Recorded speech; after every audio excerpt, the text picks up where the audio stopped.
പ്രേക്ഷകർക്ക് നമസ്കാരം. സുപ്രീം കോടതിയിൽ കേന്ദ്രം നിമിഷപ്രിയയുമായി ബന്ധപ്പെട്ട് വലിയ പ്രഖ്യാപനമാണ് നടത്തിയിട്ടുള്ളത്. അതിനെക്കുറിച്ചും അതേപോലെ തന്നെ AP അബൂബക്കർ മുസല്യാർ നിമിഷപ്രിയയുടെ വിഷയത്തിൽ ഇടപെടുമ്പോൾ എന്താണ് യഥാർത്ഥത്തിൽ സംഭവിച്ചിട്ടുള്ളത്, അതേപോലെ തന്നെ AP അബൂബക്കർ മുസല്യാരെ ഈ വിഷയത്തിൽ പൊക്കിപ്പിടിക്കുന്നവരുടെ ലക്ഷ്യം എന്താണ്, ഇത്തരം വിഷയങ്ങളെ കുറിച്ചാണ് നമ്മൾ ഈ വീഡിയോയിൽ ചർച്ച ചെയ്യുന്നത്. യഥാർത്ഥത്തിൽ AP അബൂബക്കർ മുസല്യാർ നിമിഷപ്രിയയുടെ വിഷയത്തിൽ ഇടപെട്ടതോടുകൂടിയിട്ട് നിമിഷപ്രിയക്ക് വളരെ വലിയ നെഗറ്റീവായിട്ടാണ് ഈ ഒരു ഇടപെടൽ ബാധിച്ചിട്ടുള്ളത്. ഇത് വെറുതെ എന്തെങ്കിലും വിളിച്ചു പറയുകയല്ല, നമ്മൾ തെളിവുകളാണ് മുന്നോട്ട് വെക്കുന്നത്. നമുക്കറിയാം, ഇസ്ലാം മതത്തിൽ നമ്മുടെ കേരളത്തിൽ ഒരുപാട് സംഘടനകളുണ്ട്. പ്രബലമായിട്ടുള്ളത് EK സംസ്ഥയാണ്, പിന്നീടുള്ളത് AP ആണ്, മുജാഹിദ്, ജമാ, ഒരുപാട് സംഘടനകളുണ്ട് എന്നുള്ളതൊരു യാഥാർത്ഥ്യമാണ്. ഈ ഒരു യാഥാർത്ഥ്യത്തിൽ നിന്നുകൊണ്ട് വേണം ഓരോ ആളുകളും ചിന്തിക്കേണ്ടത്. AP അബൂബക്കർ മുസല്യാർ നിമിഷപ്രിയയുടെ വിഷയത്തിൽ ഇറങ്ങി എന്ന് പറഞ്ഞതോട് കൂടിയിട്ട് ഇവിടെ വലിയ രീതിയിൽ തമ്മിലടി തുടങ്ങിക്കഴിഞ്ഞിട്ടുണ്ട്. നമുക്കറിയാം, മൗദൂദികളാണ് കേരളത്തിലെ മുസ്ലിങ്ങളെയൊക്കെ നിയന്ത്രിക്കുന്നത് എന്ന രീതിയിൽ മുന്നോട്ട് പോകുന്ന ഒരു സാഹചര്യത്തിലാണ് AP അബൂബക്കർ മുസല്യാരുടെ ഒരു എൻട്രിയോ നിമിഷപ്രിയയെ രക്ഷിക്കുക എന്നൊരു കപടതയും ഇവിടെ വലിയ രീതിയിൽ പ്രചരിപ്പിച്ചത്. ഇത് കേട്ടുകൊണ്ട് മൗദൂദികൾ ഉൾപ്പെടെ വലിയ രീതിയിൽ കുരുപൊട്ടി നടക്കുക മാത്രമല്ല, അവരിത് പരമാവധി കുളമാക്കാനും ശ്രമിച്ചു. AP സമസ്തയല്ലാത്ത മറ്റ് മതസംഘടനകളിലെ പല ആളുകളും, പ്രധാനമായിട്ടും മൗദൂദികൾ ഉൾപ്പെടെ, ഇത് കുളമാക്കാൻ നടന്നു. ഞാനൊരു കാര്യം എടുത്തു, ഉദാഹരണം മുന്നോട്ട് വെക്കാം. ഒരു മുബാറക് റാവുത്തറാണ്. മഹദി കുടുംബത്തിന്റെ ഔദ്യോഗിക വക്താവും യമൻ മാധ്യമ പ്രവർത്തകനുമായ സർഹാനുമായി ഞാൻ നടത്തിയ വീഡിയോ ഇന്റർവ്യൂ.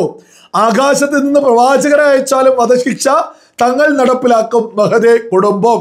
ആകാശത്ത് നിന്ന് പ്രവാചകരെ അയച്ചാലും എന്നൊക്കെ പറയുന്നത് ആരെയാണ് ലക്ഷ്യം വെക്കുന്നത് എന്ന് വളരെ ലളിതമായിട്ട് ചിന്തിച്ചാൽ മാത്രം മതി. അല്ല, ഈ മുബാറക് റാവുത്തർ പോലും AP അബൂബക്കർ മുസല്യാർ ഇടപെട്ടതുപോലെ അവിടെയുള്ള ആളുകളുമായിട്ട് ഇടപെടുന്നുണ്ട്. ഇവരും ആവുന്നത് പോലെ അവകാശവാദം ഉന്നയിക്കുന്നുണ്ട്. അടിമകൾ കുറവായത് കൊണ്ടാണ് മുബാറക് റാവുത്തറിനെ അധികം ആളുകൾ അറിയാത്തത് എന്നുള്ളതും സകല ആളുകളും തിരിച്ചറിയുക. ഇത് മാത്രമല്ല, അല്ല, ഇവരൊക്കെ ഈ ഇടപെട്ടിട്ട് എന്താണ് ചെയ്യുന്നത്? പരമാവധി കുത്തിത്തിരിപ്പുണ്ടാക്കുക.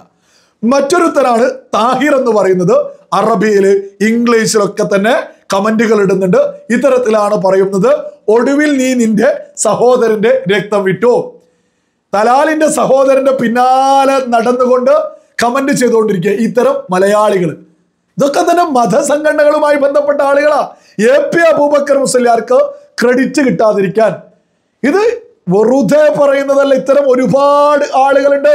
ഇതുകൊണ്ടാണ് നമ്മൾ പറയുന്നത് AP അബൂബക്കർ മുസല്യാർ ഇറങ്ങി പുറപ്പെട്ടത്, നിമിഷപ്രിയക്ക് വേണ്ടി ഇടപെട്ടത് വളരെ വലിയ രീതിയിൽ നിമിഷപ്രിയക്ക് നെഗറ്റീവായിട്ടാണ് ബാധിച്ചത്.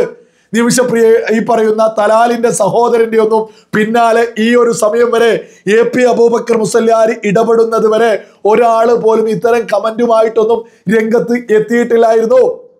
ഈ പറയുന്ന AP ഇടപെട്ടതോടുകൂടിയിട്ട് ഇത്തരം ഒരുപാട് ആളുകൾ തമ്മിൽ തല്ലിന്റെ ഭാഗമായിട്ട് രംഗത്തെത്തിയിട്ടുണ്ട്. പിന്നെ ഇവിടെ മറ്റൊരു കൂട്ടര ഒരുപാട് ആളുകൾ വലിയ രീതിയിൽ AP അബൂബക്കർ മുസല്യാർ രാജ്യം തോറ്റെടുത്ത്, AP അബൂബക്കർ കേന്ദ്രം തോറ്റെടുത്ത്, AP അബൂബക്കർ പ്രധാനമന്ത്രിയെ തോറ്റെടുത്ത്, AP അബൂബക്കർ. എന്തൊരു മൊണ്ണത്തരമാണ് ഇവരൊക്കെ വിളിച്ചു പറയുന്നത്. നമ്മുടെ രാജ്യത്തിന്റെ ഭരണാധികാരികളെ കുറിച്ച് ഒരു ബോധവുമില്ലാത്ത ആളുകൾക്കല്ലേ ഇതൊക്കെ വിളിച്ചു പറയാൻ സാധിക്കോ? ഓപ്പറേഷൻ ഗംഗ, ഉക്രൈൻ റഷ്യ വാർ നടന്നുകൊണ്ടിരിക്കുന്ന സമയത്ത് യുദ്ധം നിർത്തിവെപ്പിച്ചിട്ടാ നമ്മുടെ പൗരന്മാരെ നമ്മൾ തിരിച്ചെത്തിച്ചത്, നമ്മുടെ ഭരണാധികാരികൾ തിരിച്ചെത്തിച്ചത്. നാഷണൽ മീഡിയാസ് ഒക്കെ ഒന്ന് നോക്കിയാൽ മതി, വളരെ വ്യക്തമായിട്ട് കാണാൻ സാധിക്കും. ഓപ്പറേഷൻ സിന്ധു, ഇസ്രായേൽ ഇറാൻ വാർ നടക്കുമ്പോൾ, ഈ അടുത്തല്ലേ വാർ നടക്കുമ്പോ ആ വാർ നിർത്തിവെച്ചിട്ട് നമ്മുടെ പൗരന്മാരെ ഇറാനിൽ നിന്ന് നമ്മുടെ രാജ്യത്തേക്ക് തിരിച്ചെത്തിച്ചോ? ഭാരതത്തിലെ ഭരണാധികാരികളാ. ഖത്തറില് മുൻ നാവികസേന ഉദ്യോഗസ്ഥന്മാരായിട്ടുള്ള 8 ഉദ്യോഗസ്ഥരെ വധശിക്ഷയ്ക്ക് ഖത്തർ വിധിച്ച സമയത്ത്, അവസാന സമയത്ത് ഒരു പോറല് പോലും ഏൽപ്പിക്കാതെ നമ്മൾ തിരിച്ചെത്തിച്ചോ? നമ്മുടെ ഭരണാധികാരികളാ അതും ചെയ്തത്. ഈ അവസാന ഘട്ടത്തിൽ എന്ത് ചെയ്ത എന്നൊക്കെ ചോദിക്കുന്ന ആളുണ്ടല്ലോ. അവസാന ഘട്ടത്തിലും നമ്മുടെ ഭരണാധികാരികൾ ഇടപെടലുകൾ നടത്തി തിരിച്ചു കൊണ്ടുവരാറുണ്ട്. നമ്മുടെ ഭരണാധികാരികളെ കുറിച്ച് ഒരു കവായിതയുമില്ലാത്ത ആളുകളാ തോന്നിയതുപോലെ നമ്മുടെ ഭരണകൂടത്തിനെതിരെ, രാജ്യത്തിനെതിരെ പറഞ്ഞ് ഈ പറയുന്ന AP അബൂബക്കർ മുസ്ലിയാരെ പൊക്കിപ്പിടിക്കുന്നത്. ഈ AP അബൂബക്കർ മുസ്ലിയാരെ രാജ്യം തോറ്റു, പ്രധാനമന്ത്രി തോറ്റു എന്നൊക്കെ പറയുന്ന ആളുകളുടെ ലക്ഷ്യം എന്താ? മതത്തെ ഉയർത്തിപ്പിടിക്കുക. അത് മാത്രം ലക്ഷ്യമല്ലാതെ നിമിഷപ്രിയയോടുള്ള സ്നേഹമാണെന്ന് നിങ്ങൾ ആരെങ്കിലും കരുതുന്നുണ്ടോ? ഇമാതിരി പ്രചരണം നടത്തുന്ന ഒരാള് പോലും, എടുത്തു പറയാ, ഒരാള് പോലും നിമിഷപ്രിയയുടെ വിഷയത്തിൽ AP അബൂബക്കർ മുസ്ലിയാർ ഇടപെടുന്നതിന്റെ മുമ്പ് വരെ ഒരാൾ പോലും ഒരു വീഡിയോ ചെയ്തിട്ടില്ല. AP അബൂബക്കർ മുസ്ലിയാർ ഈ വിഷയത്തിൽ ഇടപെട്ടതിന് ശേഷം മാത്രമാണ് ഇത്തരക്കാരൊക്കെ തന്നെ വീഡിയോയുമായിട്ട് രംഗത്തെത്തിയത്. ഇത് മതത്തെ ഉയർത്തിപ്പിടിക്കുക. ഈ മതത്തെ എങ്ങനെയാണ് ഈ വിഷയത്തിൽ ലോക മുസ്ലിം നേതാവ് എന്നൊക്കെ ഉയർത്തിപ്പിടിക്കാൻ സാധിക്കുക? അതൊരു മരം മൊണ്ണത്തരം തന്നെയല്ലേ? ഒരു മതവുമായി ബന്ധപ്പെട്ട നിയമ സംവിധാനങ്ങളല്ലേ നമ്മുടെ നിമിഷപ്രിയ അവിടെ വധശിക്ഷയൊക്കെ വിധിച്ച കാര്യങ്ങളുമായിട്ട് മുന്നോട്ട് പോകുന്നത്? എന്നിട്ടും അവിടെ ലോക മുസ്ലിം നേതാവ് എന്നൊക്കെ പറഞ്ഞ് മതത്തെ പൊക്കിപ്പിടിക്കാനൊക്കെ ബോധമുള്ള ആളുകൾക്ക് സാധിക്കുമോ? പിന്നെ ഈ മുസ്ലിം പ്രിവിലേജിൽ, മത പ്രിവിലേജിലൊക്കെ മുന്നോട്ട് പോകുന്ന AP അബൂബക്കർ മുസ്ലിയാർ എന്തുകൊണ്ടാണ് 4 മാസം മുമ്പ് മുഹമ്മദ് റിനാഷിനെ UAE ഭരണാധികാരികൾ വധശിക്ഷ നടപ്പിലാക്കിയ സമയത്ത് രംഗത്ത് വരാതിരുന്നത്, ഒരു ഫോൺ കോൾ ചെയ്യാതിരുന്നത്, ഇടപെട്ട അവസാന നിമിഷത്തിൽ രക്ഷപ്പെടുത്താതിരുന്നത്? ഇതിനൊന്നും ഒരു ഉത്തരവില്ല. ഇത് മുബാറക്ക് എന്ന് പറയുന്ന വ്യക്തി പോലും അവരുടെ കുടുംബമായിട്ട് ബന്ധപ്പെട്ടിട്ടുണ്ട്. പ്രത്യേകിച്ച് അണികളില്ലാത്തത് കൊണ്ട് ഇത് പ്രചരിപ്പിക്കാൻ ആളുകളില്ല. AP അബൂബക്കർ മുസ്ലിയാരും അതുപോലെ ആരെങ്കിലും ഒന്ന് ഇടപെട്ടിട്ടുണ്ടാവും. സുപ്രീം കോടതിയില് കേന്ദ്രം വളരെ വ്യക്തമായിട്ട്, നമുക്കറിയാം, കേന്ദ്രം വ്യക്തമായിട്ട് നമ്മുടെ വിദേശകാര്യ മന്ത്രാലയം AP അബൂബക്കർ മുസ്ലിയാര് ഇടപെട്ടതിനെ കൃത്യമായിട്ട് തള്ളിയതാ. ഞങ്ങൾക്കതറിയില്ല. ഈ AP അബൂബക്കർ മുസ്ലിയാരെ അപ്പാടെ കേന്ദ്രം തള്ളിയതാ. മാത്രല്ല സുപ്രീം കോടതിയിൽ ലേറ്റസ്റ്റ് ആയിട്ട് വളരെ വ്യക്തമായിട്ട് അറ്റോർണി ജനറൽ തന്നെ കാര്യങ്ങൾ മുന്നോട്ട് വെച്ചിട്ടുണ്ട്.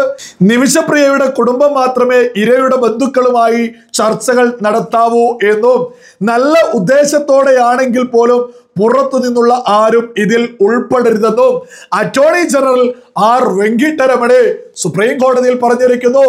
കേന്ദ്രം വ്യക്തമാക്കി പറഞ്ഞിരിക്കുന്നു, പുറത്തു നിന്നുള്ള ഇടപെടലുകൾ വളരെ മോശമായിട്ടാണ് ബാധിക്കുന്നത്. മുബാറക്ക് മുതൽ ഇതേപോലെ AP അബൂബക്കർ മുസ്ലിയാർ ഉൾപ്പെടെയുള്ള ആളുകൾ, ഓരോ ആളുകളെ അങ്ങ് വിളിക്കുക, തോന്നുന്നത് പോലെ കാര്യങ്ങൾ മുന്നോട്ട് കൊണ്ടുപോവുക, എന്നിട്ട് തമ്മിൽ തല്ലാവുക. ഇത് നെഗറ്റീവായിട്ടാണ് ബാധിക്കുന്നത്. ആരും ഇടപെടരുതെന്ന് കൃത്യമായിട്ട് സുപ്രീം കോടതിയിൽ കേന്ദ്രം വ്യക്തമാക്കിയിരിക്കുന്നു. പറയുന്ന കാന്തപുരം ഇടപെട്ടു എന്ന് തലാലിന്റെ കുടുംബം അംഗീകരിക്കുന്നില്ല, നമ്മുടെ കേന്ദ്ര സർക്കാർ അംഗീകരിക്കുന്നില്ല. പിന്നെ ഇവന്മാരുടെ അടിമകൾ പറയുന്നതാണോ നമ്മൾ വിശ്വസിക്കേണ്ടത്? കേന്ദ്രം വ്യക്തമാക്കി പറഞ്ഞിരിക്കുന്നു, AP അബൂബക്കർ മുസ്ലിയാർ എന്നല്ല ഒരാൾ പോലും ബാഹ്യമായിട്ട് ഈ വിഷയത്തിൽ ഇടപെടരുത് എന്ന്. ഇപ്പോ AP അബൂബക്കർ മുസ്ലിയാരുടെ അടിമകളൊക്കെ എന്തു പറയുന്നു?